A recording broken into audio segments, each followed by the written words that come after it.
Have you ever watched someone sell their dignity for a stack of cash? Richard Sterling thought that's exactly what was happening. He stood in the middle of the crowded ballroom at the Pierre Hotel, sneering as he threw $10,000 bill by bill into his ex-wife's face. He told the room she was a leech. He told the press she was nothing without him. He was wrong, because the man didn't realize that the very money in his hand, the suit on his back, and the building we were standing in were all owned by her. This is the story of how the invisible wife destroyed an arrogant empire without ever raising her voice. The divorce papers had been signed for exactly 6 hours when Richard Sterling decided to make it a public spectacle. It was the annual Sterling Future Gala, held in the grand ballroom of the Plaza Hotel in New York City. The air smelled of expensive perfume, stale champagne, and aggressive ambition. Richard, the CEO of Sterling Logistics, was the man of the hour. He was 42, handsome in a way that money can buy, teeth veneered to perfection, a tan from St. Bart's, and a bespoke Brioni suit that cost more than most people's cars. Hanging on his arm was Chloe De Winters, a 23-year-old influencer whose primary contribution to society was unboxing videos and looking adoringly at Richard. And then there was Isabella. Isabella Hart, formerly Sterling, stood near the back of the room by the kitchen doors. She wasn't wearing a designer gown. She wore a simple, charcoal grey dress that she'd owned for 3 years. Her hair was pulled back in a severe, practical bun. For the last 10 years, the world knew her as Richard's quiet, mousy wife. The one who stayed home. The one who didn't understand business. The one Richard had famously called an anchor dragging down my potential during a leaked audio recording from a board meeting 3 months ago. She wasn't supposed to be here. The security guards had hesitated, but Isabella had simply shown an invitation that oddly didn't have a barcode, but was embossed with a gold crest they didn't recognize. They let her in out of confusion, more than anything else. She walked straight toward the center table. The room went silent. The clinking of silverware stopped. A hush fell over the 300 guests, New York's elite sharks who smelled blood. "Richard," Isabella said. Her voice was low, devoid of emotion. "We need to talk about the settlement checks. They bounced." A ripple of laughter went through the room. Richard turned slowly, a glass of scotch in his hand. He looked at Chloe, smirked, and then turned his predatory gaze onto his ex-wife. "Isabella." He sighed loud enough for the back row to hear. "I told my lawyers to handle the trash. Why are you here? Did you run out of grocery money already?" "The checks bounced, Richard." She repeated, her posture stiff. "The bank said insufficient funds. I just want what was agreed upon. $5,000 for the month. That's all." Richard threw his head back and laughed. It was a cruel, barking sound. "Insufficient funds. Sterling Logistics just posted a quarterly profit of $12 million. You think I don't have $5,000? He set his glass down on the table with a heavy thud. He reached into his inner jacket pocket and pulled out a thick, folded stack of fresh $100 bills. He had brought it for the charity auction later to show off. "You want money?" Richard stepped closer, invading her personal space. The scent of his expensive cologne, Santal 33, was overpowering. "You've been bleeding me dry for a decade, sitting at home doing nothing while I built this company, while I built this legacy." He snapped the rubber band off the stack of cash. "Dance for it, Bella," he whispered, just loud enough for the surrounding tables to hear. "Richard, don't," she said. Her eyes weren't pleading, though. They were warning, but he was too drunk on his own ego to see it. "Here's your settlement." He took a handful of bills and threw them. They didn't fly gracefully. They slapped against her chest and fluttered to the floor. He grabbed another handful. He threw them at her face. The sharp edge of a crisp bill nicked her cheek. "Take it!" he shouted, his face twisting into a mask of rage. "Pick it up. That's what you are, a scavenger." The room was dead silent. A few people looked uncomfortable, but no one moved. In this circle, you didn't interrupt Richard Sterling. He was too powerful. You just watched the car crash. Isabella stood frozen. The money littered the floor around her cheap heels. Chloe de Winters giggled, covering her mouth with a manicured hand. "Pick it up," Richard hissed, pointing at the floor. "Pick it up and get out of my sight. And if you ever come back to my hotel or my company again, I'll have you arrested for trespassing." Isabella looked at the money. Then she looked up at Richard. For the first time all night, a small, ghost-like smile touched her lips. It wasn't a smile of submission. It was the smile of an executioner, checking the sharpness of the blade. "Your hotel?" she asked softly. "My hotel. My company. My world. You're just a guest in it, and your time is up." Isabella nodded slowly. She didn't bend down. She didn't pick up a single bill. She reached into her clutch, a worn leather thing, and pulled out a phone. It wasn't the cracked iPhone 8 Richard thought she used. It was a sleek black satellite phone with no brand markings. She pressed one button and held it to her ear. "It's done," she said into the phone. "Execute Order 66. Cut him off. Everything." She hung up, turned on her heel, and walked away. The crowd parted for her, like the Red Sea, not out of respect, but out of sheer confusion. Richard yelled after her, "That's right. Walk away, and leave the money. You don't deserve it." He turned back to his guests, spreading his arms wide, trying to regain the room's energy. "Apologies, everyone. Sometimes you have to take out the trash manually. Now let's get back to the auction."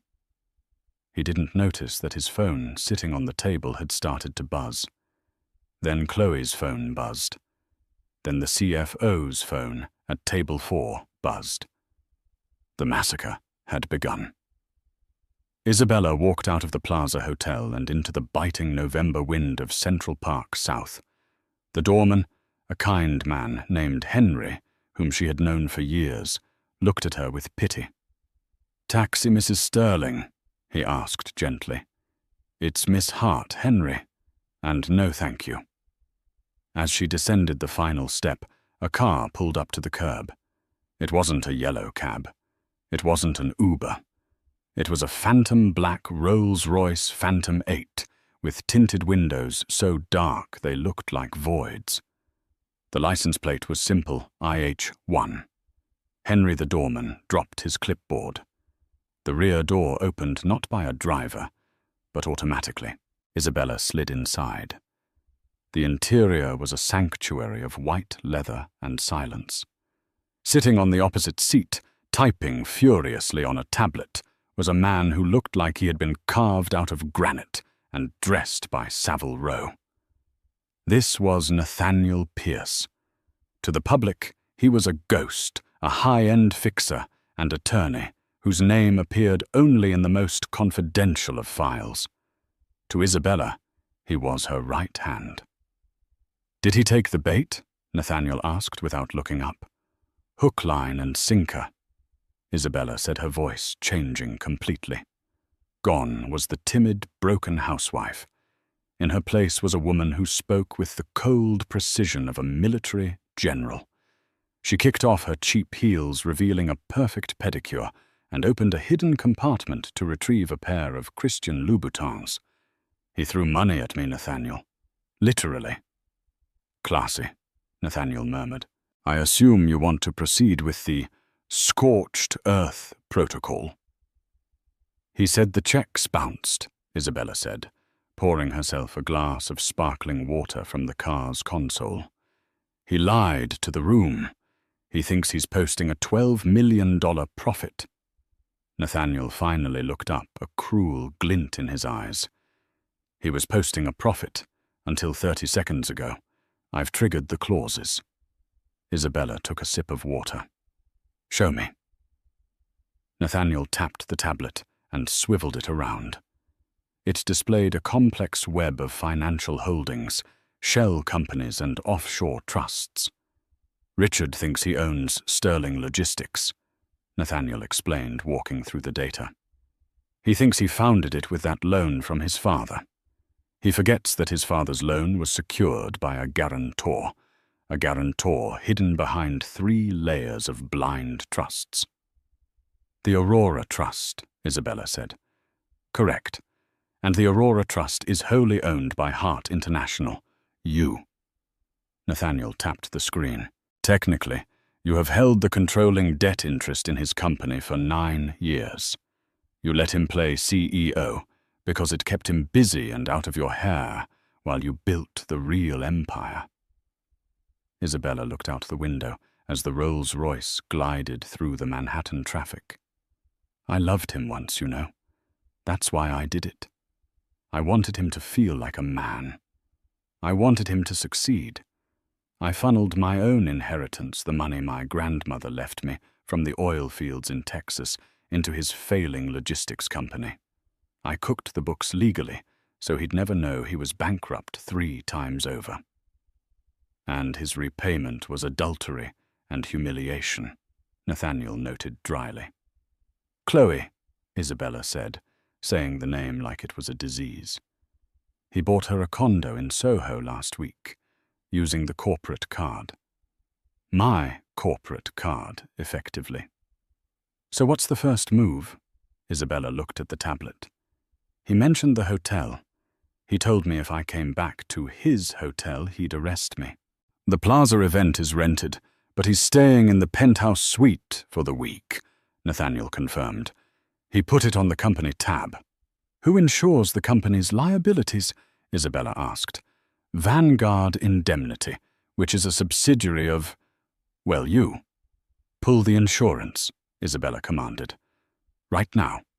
Flag the event as a high-risk, unauthorized gathering due to breach of conduct, specifically the CEO assaulting a woman on the premises. Void the liability policy for the night. Nathaniel's fingers flew across the keyboard. Done. Notification sent to the Plaza Hotel management. Without insurance, they can't legally host the event. The fire marshal will be notified automatically by their system. Good. What else? His credit lines, Nathaniel said. He has a personal line of credit with Chase and a corporate line with Goldman. Both are secured by his stock in Sterling Logistics. Dump the stock, Isabella said. Nathaniel paused. All of it. If we dump the hidden shares you hold, the stock price will crater. It'll wipe out 60% of the company's value in 10 minutes. The algorithmic traders will pick up the sell-off and panic. Do it, Isabella said, her eyes cold. He wanted to throw cash. Let's see how he handles it when the cash turns to ash. Nathaniel hit enter. Back inside the ballroom, Richard Sterling was laughing at a joke made by a senator. He felt like a king.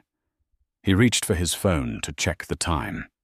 He had 42 missed calls, 14 text messages, and 1 notification from his bank account, frozen suspicious activity. A young waiter looking pale and terrified approached the table. He whispered in Richard's ear. Mr. Sterling, the hotel manager is here. He says you have to shut down the party immediately. Richard stood up, his face flushing red. What do you know who I am? I do, sir. The waiter stammered. But the manager says your insurance policy was just cancelled. And, sir, the police are outside. Police for what? For fraud, sir. Something about embezzlement of Funds from the Aurora Trust. Richard blinked. He had never heard of the Aurora Trust. He looked around the room. The music had stopped. People were checking their phones. The murmurs started. "Look at the stock ticker," someone shouted from the back. Richard looked up at the giant screen behind the stage, which was displaying the company's achievements. Someone in the AV booth, panicked, had switched the feed to CNBC. The ticker for Sterling Logistics, SLOG, was in freefall. It wasn't just dropping, it was plummeting. A red line going straight down. Slog, -45%, -52%, -60%. "My money?" Richard whispered. That's all my money." In the back of the Rolls-Royce, miles away, Isabella watched the same feed on the tablet.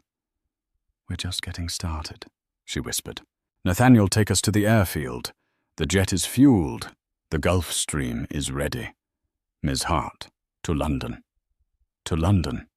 She nodded. "I have a meeting with the board of directors of the bank that holds Richard's mortgage. It's time they met their majority shareholder." The sidewalk outside the Plaza Hotel was cold, but Richard Sterling was sweating. 30 minutes ago, he was the king of logistics. Now he was standing on 58th Street, watching a tow truck hook up his Aston Martin DB11. "Hey, that's my car!" Richard yelled, sprinting toward the driver.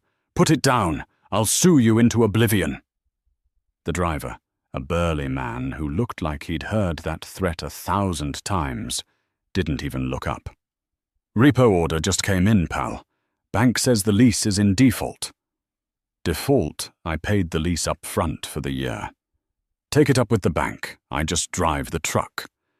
Richard fumbled for his phone to call his assistant, but a hand grabbed his arm. It was Chloe. Her mascara was running, but her eyes were furious. "My card was declined," she screeched, holding up a platinum credit card Richard had given her as an authorized user.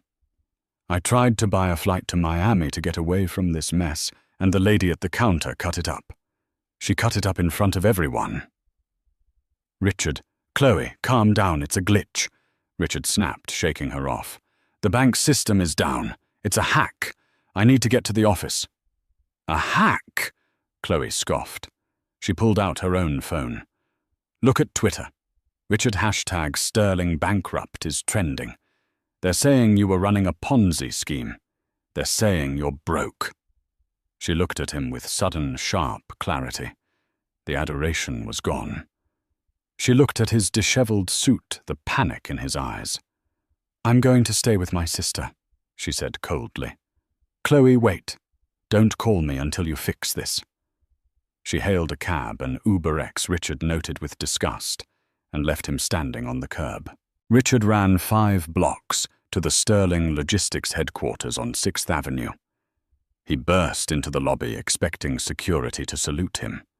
Instead, the turnstile flashed red. Access denied. "Let me in!" he screamed, pounding on the glass. The head of security, a man Richard had fired and rehired twice just for the power trip, walked over slowly. He didn't open the gate. "Mr. Sterling, the board has suspended your clearance pending an internal investigation." "The board, I am the board. Open this damn gate." "You were the board," a voice said from behind the guard. Arthur Vance, the company's general counsel, walked into the lobby. He looked tired. He was holding a thick file. "Arthur, thank God," Richard breathed. "Tell this moron to let me in. We need to issue a press release. We need to stop the stock bleeding." Arthur shook his head sadly. He swiped his badge, walked through the turnstile, and handed Richard the file through the gap in the glass. "It's over, Richard." "What's over? The company. We just received a notice of immediate debt recall from the primary lender, the Aurora Trust." "I keep hearing that name," Richard shouted. Who the hell is the Aurora Trust? I thought we were financed by Deutsche Bank. Deutsche Bank was just the servicer, Arthur explained, his voice hushed. The capital came from a private equity fund, the Aurora Trust. The contract you signed 10 years ago, the one you didn't read because you were too busy planning your yacht trip, gave them the right to recall the entire loan if the CEO's moral turpitude damaged the brand. Moral turpitude. Assaulting your ex-wife at the Plaza Richard. It's on video. TMZ has it. Richard felt the blood drain from his face. So they recall the loan. We pay them off. We have assets. We have nothing, Arthur said bluntly. The trust also holds the liens on the warehouses, the trucks, and the IP. They've foreclosed. It's effective immediately. The locks are being changed as we speak. Richard stared at the file in his hand. He flipped it open. He stared at the signature line for the Aurora Trust. It wasn't a signature. It was a stamp, represented by H.I. Holdings. H.I., Richard muttered. Who is H.I.? Arthur looked at him with a mix of pity and disbelief. Richard, think. Who was the only person who believed in you when you started this company? Who gave you the seed money you claimed was from your inheritance? Richard's mind flashed back. 10 years ago. A small apartment in Queens. Isabella sitting at the kitchen table looking over his business plan. She had told him she had some money from a relative. She had handled the paperwork. No, Richard whispered. No, she's a housewife. She coupons. She shops at Target. She owns the building we're standing in. Richard, Arthur said softly. I just saw the deed transfer. H. I stands for Hart International. Isabella's maiden name. Richard dropped the file. The papers scattered across the marble floor of the lobby he used to think was his. London was grey and rainy, a stark contrast to the sterile, climate-controlled silence of the penthouse on the 71st floor of the Shard. Isabella stood by the floor-to-ceiling window, looking down at the Thames. She wore a white silk power suit that cost more than Richard's annual settlement offer. The board is seated, Ms. Hart, Nathaniel said, walking into the room. He placed a cup of Earl Grey tea on the glass table. How is he taking it? Isabella asked, not turning around. Badly. He tried to break into his own office. Security has footage. It's quite pathetic. Nathaniel tapped his tablet. He's currently at a bar in Midtown, racking up a tab he can't pay. Isabella turned. Her face was impassive. And the margin call triggered. His personal portfolio has been liquidated to cover the stock crash. He is for all intents and purposes destitute. He has about $4,000 left in a checking account we didn't touch, just so he can afford a flight to come beg.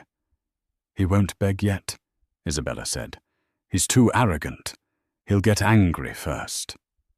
As if on cue, her satellite phone buzzed. It was an unknown number. Isabella picked it up. Hello, Richard. There was a heavy silence on the other end. Then a voice that sounded like gravel and rage. You. Me, Isabella replied calmly. You did this, Richard hissed. The background noise of a busy bar filtered through. You set me up. You manipulated me for 10 years. I supported you for 10 years, Isabella corrected him. I gave you the money to start. I gave you the connections, though you thought they were yours. I let you play the big man, because I thought it would make you happy. I thought if you felt successful, you'd be a good husband. She took a sip of tea. I was wrong. Money just made you more of what you already were. A bully. I'm going to kill you, Richard slurred. I'm going to find you, and you're going to do nothing. Isabella cut in her voice, sharpening like a knife. Because you're not in a position to make threats. You're in a position to listen.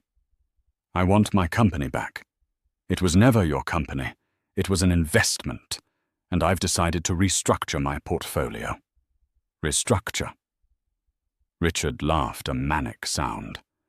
You destroyed it. The stock is worthless. The stock is worthless because you were the face of it, Isabella said. But the assets, the logistics network, the software, that's all valuable. And in about an hour, I'm going into a meeting with the Royal Bank of Scotland to finalize the acquisition of those assets under a new brand. You can't do that. I already have. Oh, and Richard. What? I heard you're staying at the penthouse at the plaza. I suggest you check out. I've instructed the hotel to charge the full rate to your personal card, which I believe has a limit of 0. Isabella, please. His voice cracked. The anger was slipping, revealing the fear underneath. I have nowhere to go. Chloe left me. My apartment is sealed. Do you remember where we lived when we got married, Richard? Queens, he muttered. Astoria. 34th Street, she said. I bought that building a few years ago. I kept our old apartment empty. Key is under the mat. It's paid up for a month. Consider it my final settlement. You expect me to live in that dump? Richard spat. I'm Richard Sterling. Not anymore, Isabella said. Now you're just Richard, the man who threw money at his wife. She hung up the phone and handed it to Nathaniel. He's coming to London, she said. Nathaniel raised an eyebrow. He has no passport. You had his lawyer surrender it during the divorce proceedings. Remember flight risk. Isabella smiled. He'll find a way. He's desperate. And when he gets here, I want him to see what he really lost. She walked toward the double doors of the conference room. Ms. Hart, Nathaniel asked. Yes. Why give him the apartment? Why not let him sleep on the street? Isabella paused, her hand on the door handle. Because, she said, her eyes darkening, I want him to sit in that tiny kitchen, staring at the peeling wallpaper, and remember every single day he took me for granted. The street is too easy.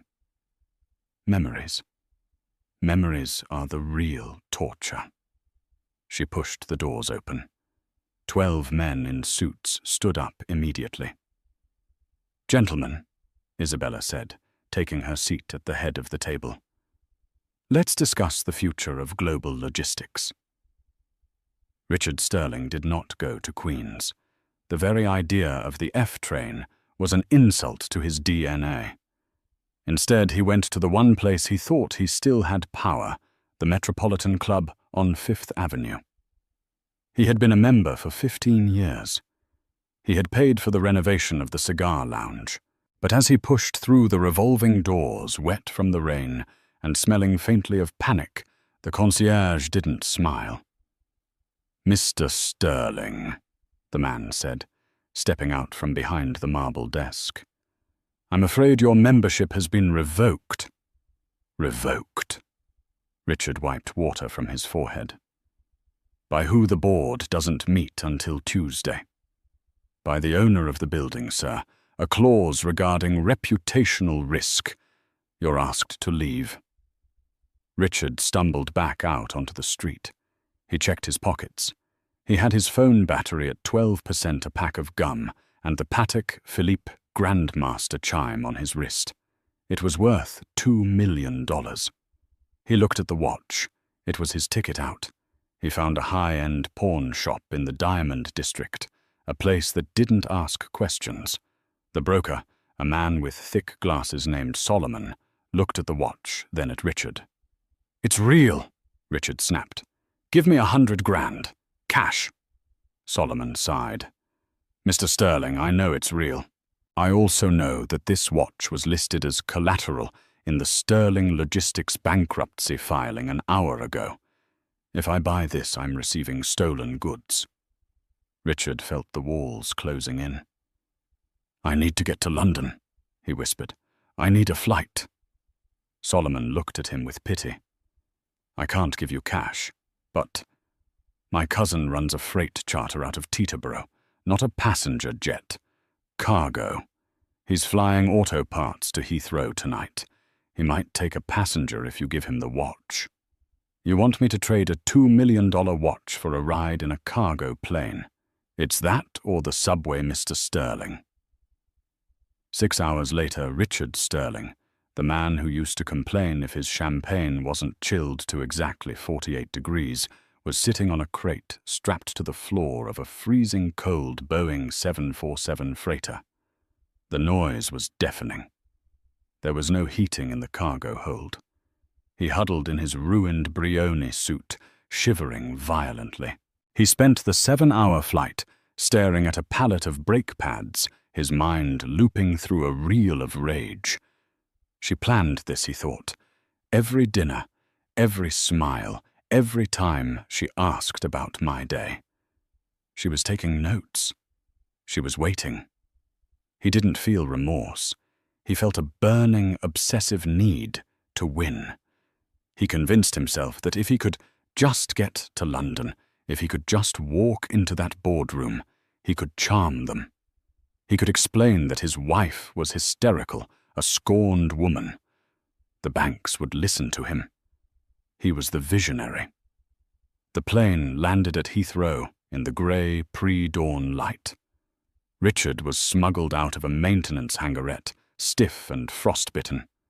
He had no luggage. He had no money. He walked to the tube station, jumped the turnstile, and headed for the City of London. He looked like a ghost. His eyes were bloodshot. His stubble was greying, and his suit was stained with hydraulic fluid. But as he looked in the reflection in the train window, he didn't see a broken man. He saw a man with nothing left to lose. And those are the most dangerous men of all. The venue for the Future of Logistics Summit was the Tate Modern. The massive turbine hall had been transformed into a sleek, futuristic auditorium. The press was there in droves. Rumors were swirling. Sterling Logistics had fallen, but something new was rising from its ashes. The invitation simply said, "Heart." Richard arrived at the entrance. Security was tight. Men with earpieces checked IDs against digital lists. Richard watched from behind a pillar. He couldn't just walk in. He needed a distraction. He saw a catering van unloading crates of wine at the side entrance. The driver was distracted, arguing on his phone. Richard didn't hesitate. He grabbed a crate of Merlot, hoisted it onto his shoulder to hide his face, and walked confidently past the driver. "Late delivery," he barked at the guard by the service door. The guard, seeing the heavy crate and the suit which, despite the stains, was still clearly expensive, assumed he was a sommelier or a manager. He waved him through. Richard ditched the wine in a hallway and made his way to the main floor. The lights were dimmed. A spotlight hit the center stage. And there she was. Isabella stood alone on the stage. She looked radiant, terrifyingly powerful. Behind her, a massive screen displayed a map of the world. Glowing lines connected thousands of cities. "For too long," Isabella spoke into the microphone, her voice crisp and amplified. "Global logistics has been about moving boxes. It has been efficient, but it has been heartless. We treated employees like numbers and clients like cash cows." Richard bristled. "She's talking about me." "Today, Sterling Logistics is dead," Isabella announced. A gasp went through the crowd. "We are dissolving the brand. We are absorbing the infrastructure into a new entity, Hart Global." She clicked a remote. The screen changed. It showed a list of subsidiaries, not just trucking, shipping lines, air freight, warehousing robotics, data analytics firms. Hart Global, Isabella continued, is not just a logistics company. It is an ecosystem, and we are fully solvent. In fact, we are debt-free. Richard couldn't take it anymore. The adrenaline spiked. He pushed through the crowd of seated journalists. "Liar!" he screamed. The room froze. Spotlights swung around, searching for the disturbance. They found Richard standing in the center aisle, looking like a deranged beggar. "Richard," someone whispered. "Is that Richard Sterling?" "She's a liar," Richard shouted, pointing a shaking finger at the stage. "She stole it. She stole my company. I built this. I built all of this." Security guards started to move toward him, but Isabella raised a hand. "Wait," she said. Her voice was calm. "Let him speak." The guards stopped. Richard stumbled forward, emboldened. He climbed the stairs to the stage. He stood 10 feet away from her. The contrast was brutal. She was pristine, glowing in white silk. He was filthy, smelling of sweat and oil. "Tell them," Richard panted, grabbing a podium for support. "Tell them how you tricked me. Tell them how you set me up." Isabella looked at him. She didn't look angry. She looked bored. "I didn't trick you, Richard," she said, her voice echoing through the silent hall. "I bought you." "You... what?" "Turn around," she said. Richard turned to look at the massive screen behind him. The image changed. It wasn't a business chart anymore. It was a timeline. 2014. Richard Sterling files for personal bankruptcy. Sealed. 2015. Hart International purchases Sterling debt for pennies on the dollar. 2018. Hart International secretly funds the acquisition of Omega Shipping. 2021. Richard Sterling spends $4 million of company funds on private jet travel, covered by heart injection. The list went on. Every time Richard had failed, Isabella had quietly bailed him out. Every time he thought he had made a brilliant deal, it was Isabella's holding company on the other side feeding him the win. "You were never the CEO, Richard," Isabella said softly, stepping closer to him. The microphone picked up every breath. "You were the mascot. I let you wear the suit. I let you cut the ribbons. But I made the decisions. I wrote the code. I negotiated the trade deals while you were golfing." Richard stared at the screen. The reality washed over him. He wasn't a victim of theft. He was a fraud. He had been a fraud for 10 years. "Why?" he whispered, his voice broken. "Why let me believe it?" Isabella's expression softened just for a fraction of a second before hardening into diamond. "Because I wanted to see if you would ever grow up," she said. I gave you the world, Richard. I thought maybe if you felt secure, you'd stop hurting people. You'd stop cheating. You'd stop belittling the staff. But you didn't. You got worse. The money didn't change you. It revealed you." She turned to the audience. "Ladies and gentlemen, Hart Global is built on transparency. We have removed the inefficiencies." She gestured to Richard. "As you can see, the dead weight has been cut loose." The audience erupted, not in applause, but in the frantic clicking of cameras. Flashbulbs blinded Richard. He stood there exposed, stripped of his narrative, stripped of his dignity. "Get him out of here," Isabella said, turning her back on him. 2 large security guards grabbed Richard by the arms. He didn't fight. His legs had turned to jelly. As they dragged him off the stage, he looked back at her one last time. She was already talking to the shareholders, pointing at a graph of projected earnings. She didn't even look back. He was thrown out of the side door. the same one he had sneaked into the rainy London alley. He landed in a puddle. As he lay there, soaking wet, a pair of polished black shoes stopped in front of his face. He looked up. It was Nathaniel.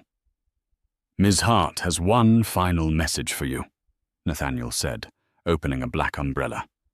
He reached into his pocket and dropped a small plastic rectangle onto Richard's chest. It was an Oyster card, a subway pass. "It has £20 on it," Nathaniel said. "She suggests you don't spend it all in one place."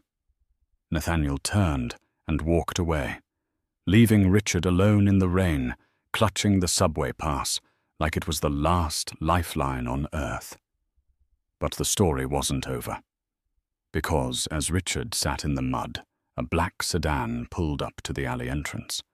The window rolled down. A man with a thick Russian accent and a scar running down his cheek looked out. "Mr. Sterling?" the Russian asked. Richard nodded slowly. "My employer saw the broadcast," the man said. "He hates Isabella Hart. He hates what she represents. He thinks you and he might have common interests." The back door clicked open. Richard looked at the subway pass. Then he looked at the open car door. The darkness in him hadn't died. It was just looking for a new sponsor. He stood up, wiped the mud from his face, and climbed into the car. The black sedan moved through the arteries of London like a predator swimming through dark water. Rain lashed against the tinted windows, blurring the city lights into streaks of neon blood and bruised purple. Inside, the air was hermetically sealed, smelling of expensive leather and the sour metallic tang of Richard's own fear. Richard sat in the back seat, his hands trembling. He clenched them into fists to hide the shaking, digging his fingernails into his palms until they left crescent-shaped marks. Beside him sat the man who called himself Victor. Victor was a terrifying figure. He wore a coat made of wool so dark it seemed to absorb the ambient light. A jagged scar ran from his left ear down to his jawline, pulling his mouth into a perpetual cynical sneer.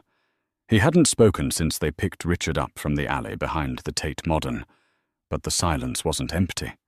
It was heavy, filled with unspoken violence and illicit promise. Richard looked out the window at the passing cityscape. He saw the towering silhouette of the Shard piercing the clouds in the distance. Isabella was up there. She was probably drinking champagne, laughing with her board members, toasting to the destruction of Richard Sterling. The thought made bile rise in his throat. "She humiliated you," Victor said suddenly. His voice was a low rumble like gravel grinding together. It wasn't a question. It was a statement of fact.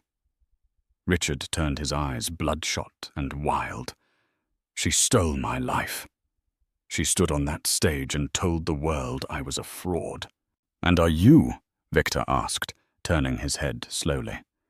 His eyes were cold, devoid of empathy. "I built that company," Richard shouted, his voice cracking. "I was the face. The clients trusted me, not some shadow-holding company. She thinks she can just cut me out. She thinks she can erase me." Victor reached into his coat pocket. Richard flinched, expecting a weapon. Instead, Victor pulled out a sleek industrial-grade tablet and tapped the screen. He handed it to Richard. "Then do not let her," Victor said. "My employer represents a consortium of logistics competitors, Russian, Chinese, American. They are concerned by the monopoly Hart Global is about to create. They want the playing field leveled." Richard looked down at the tablet. Illuminated on the screen was a login portal. It was familiar, painfully familiar. It was the back-end administrative access to the Sterling Logistics mainframe, the central nervous system of the company he used to rule. "Isabella is arrogant." Victor continued, his voice smooth and seductive. She believes she has already won.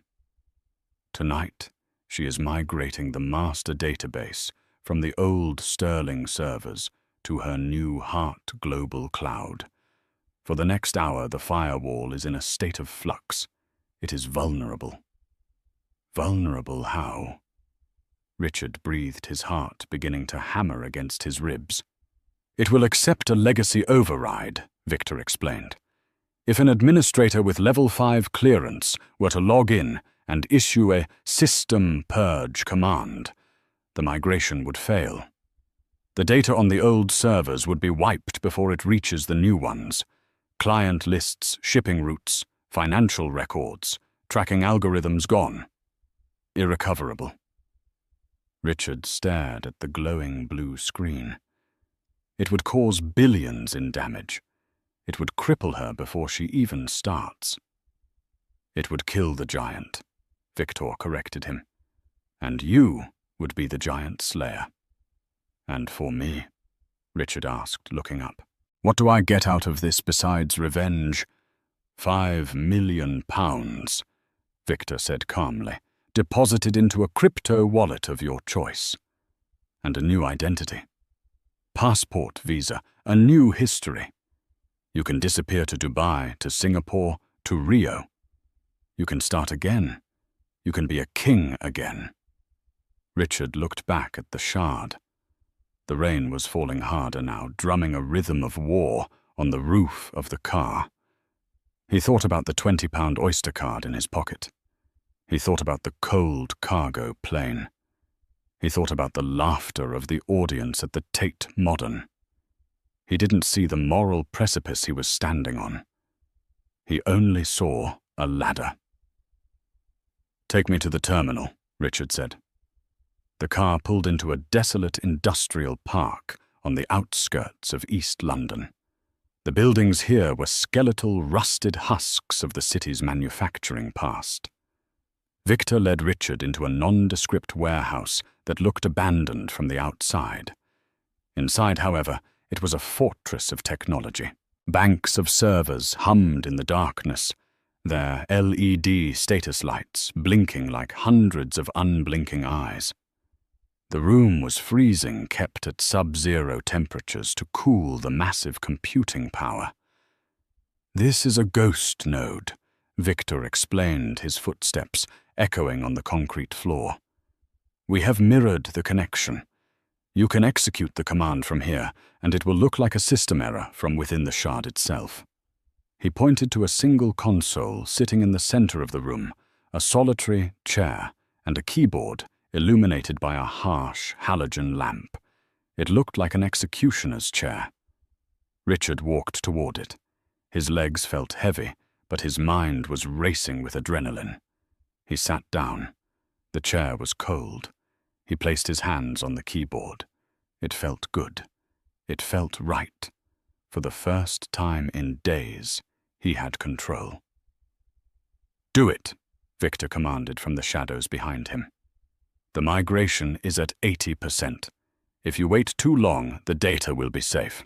Richard cracked his knuckles. "'Tis do." He took a deep breath. He typed in his username. It was a name he had chosen 10 years ago, in a burst of ego, King_R. The system prompted for a password. Isabella had changed the locks on the building, she had cancelled his credit cards, and she had seized his assets. But she had forgotten the one thing Richard prided himself on: his paranoia. Years ago, he had paid a corrupt developer to install a backdoor, a master key that would bypass all security protocols. He had never used it. He had saved it for a rainy day. And it was pouring. He typed it in, "Long live the King One." The screen flashed green. Access granted. Administrator privileges unlocked. Richard laughed. It started as a chuckle and erupted into a manic, breathless cackle that bounced off the metal walls. She missed it. The genius Isabella Hart missed it. I'm in. I'm inside the brain of the company. Execute the wipe, Victor said sharply. He was checking his watch. Now, Richard. Richard's finger hovered over the enter key. He paused for a fraction of a second. In that moment, he could have walked away. He could have taken his subway pass and disappeared into the night, poor but free. But the darkness in him was too deep. He didn't just want to survive. He wanted her to suffer. "Goodbye, Bella," he whispered.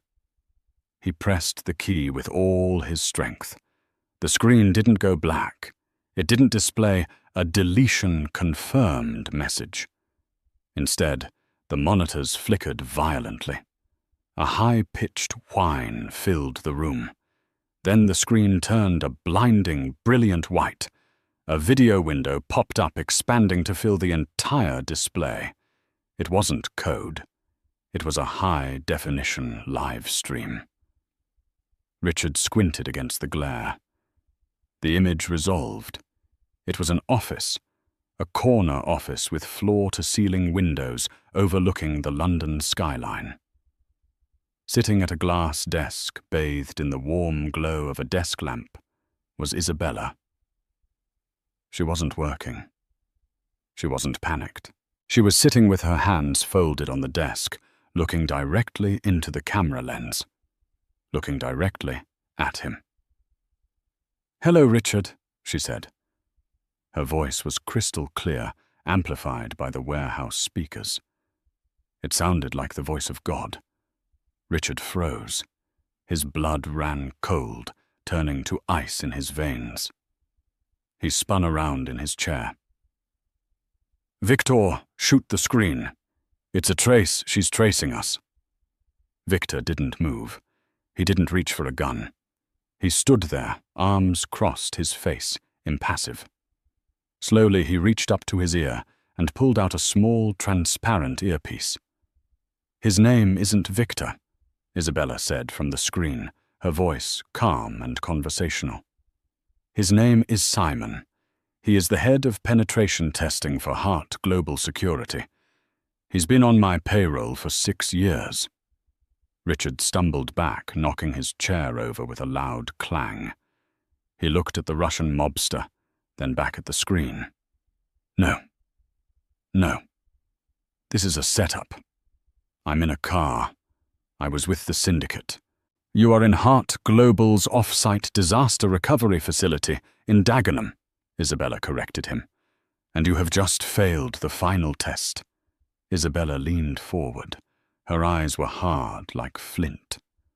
"I knew about the back door, Richard," she said softly. "I knew about long live the king. Did you really think I would secure a $1 trillion empire and forget to check the code? I left that vulnerability there. I left it open. For you.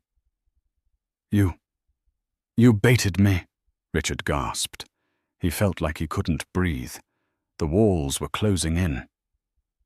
"I gave you a choice," Isabella said. "I had a settlement agreement drafted on my desk this morning. A monthly stipend, a small apartment in Chelsea. Enough for you to live quietly, to find some dignity, to maybe become a better man. All you had to do was walk away. All you had to do was accept that you had lost." She picked up a thick file from her desk. She held it up for him to see. It was labeled Sterling Settlement. "But I knew you wouldn't," she continued, her voice tinged with a sad, weary disappointment.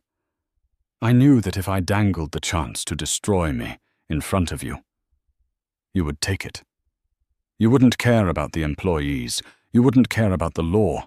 You would only care about your ego." She dropped the file into a shredder beside her desk. The sound of the paper tearing was the loudest thing in the world. "This is entrapment," Richard screamed, backing away, until he hit the cold metal of a server rack. "You tricked me. No judge will convict me. Entrapment requires law enforcement to coerce you into committing a crime you otherwise wouldn't have committed." Simon, no longer using his fake accent, said calmly, "I didn't coerce you, Richard. I offered you a ride. You chose to get in." You chose to type the password. You chose to press the button.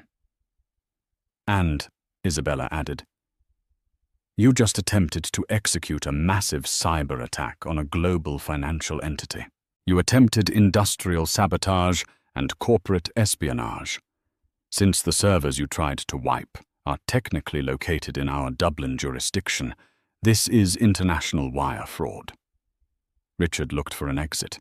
The warehouse door was 100 feet away. He could run. He could make it. He bolted. "Don't," Simon said. He didn't shout. He just raised his hand. He wasn't holding a gun. He was holding a remote control. He pressed a button. The heavy steel shutters on the warehouse windows rolled up with a mechanical roar. Instantly, the room was flooded with flashing blue and red lights. The wail of sirens, which had been muffled by the insulation, now screamed into the space. Through the windows, Richard saw them 5 police cruisers, an armed tactical unit, and a black van. They had been there the whole time, waiting. Richard stopped running. He fell to his knees. The fight drained out of him, leaving nothing but a hollow shell. He looked back at the screen. "Isabella, please," he sobbed, the tears cutting through the grime on his face. "I'm sorry. I was angry. I didn't mean it. Don't let them take me. I can't go to prison. I'm Richard Sterling." Isabella watched him on her monitor. For a second, her mask slipped. There was pain in her eyes, the pain of a woman who had wasted 10 years loving a man who didn't exist. But then she remembered the money hitting her face in the ballroom. She remembered the insults. She remembered the cruelty. "You're not Richard Sterling," she said, her voice final. "You're just Richard, and you're out of chances." She reached out and pressed a key on her keyboard.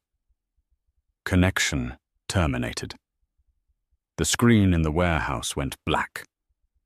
The side doors burst open. "Police, armed police, stay on the ground." Men in tactical gear swarmed the room. Richard felt heavy boots on his back pushing him into the cold concrete. He felt the cold steel of handcuffs ratcheting tight around his wrists, tighter than the Patek Philippe he had lost, tighter than the wedding band he had thrown away. "Richard Sterling," an officer recited, hauling him to his feet. "You are under arrest for attempted grand larceny, computer misuse, and conspiracy to commit fraud." As they dragged him toward the exit, his feet scraping uselessly against the floor. Richard's pocket caught on the edge of a server rack. The plastic Oyster card, the 20-pound subway pass Nathaniel had given him, slipped out. It skittered across the floor, spinning to a stop at Simon's feet. Simon looked down at it, then up at the broken man being shoved into the back of a police van. He didn't pick it up. High above the city in the silence of the Shard, Isabella Hart stood up. She walked to the window and pressed her hand against the cool glass. Below her, London was a sprawling web of lights moving and flowing like the logistics network she now commanded alone. She had won. The parasite was gone. The empire was secure. She should have felt triumphant. She should have popped the champagne. Instead, she felt a profound, echoing quiet. She realized then that revenge is not a sweet dish. It is a necessary surgery. It removes the rot, it saves the patient, but it leaves a scar that never quite fades. Isabella turned off the lights in her office, plunging the room into darkness. She picked up her bag, walked to the door, and didn't look back. The story of Richard Sterling was over. The era of the heart had begun. Richard Sterling was sentenced to 8 years in Wandsworth Prison. He entered the gates, still wearing the ruined suit he had worn to the gala, a symbol of the life he destroyed with his own hands. Isabella Hart went on to become one of the most powerful CEOs in modern history, using her empire to fund scholarships for women in business, ensuring that the next generation wouldn't have to hide their brilliance to protect a man's ego. But this story isn't just about money or revenge. It's about the cost of arrogance. Richard thought his value came from his title, his watch, and his bank account. He threw money in his wife's face because he thought it made him powerful. He never realized that the true power wasn't in the cash. It was in the woman who had the patience to build him up and the strength to tear him down when he forgot who held the foundation. What do you think? Was Isabella's trap too cruel? Or did Richard get exactly what he deserved? Let me know your verdict in the comments below. If you enjoyed this roller coaster of justice, betrayal, and karma, please smash that like button. It helps the algorithm find more stories like this. Don't forget to subscribe and turn on notifications so you never miss the next episode. I'll see you in the next story.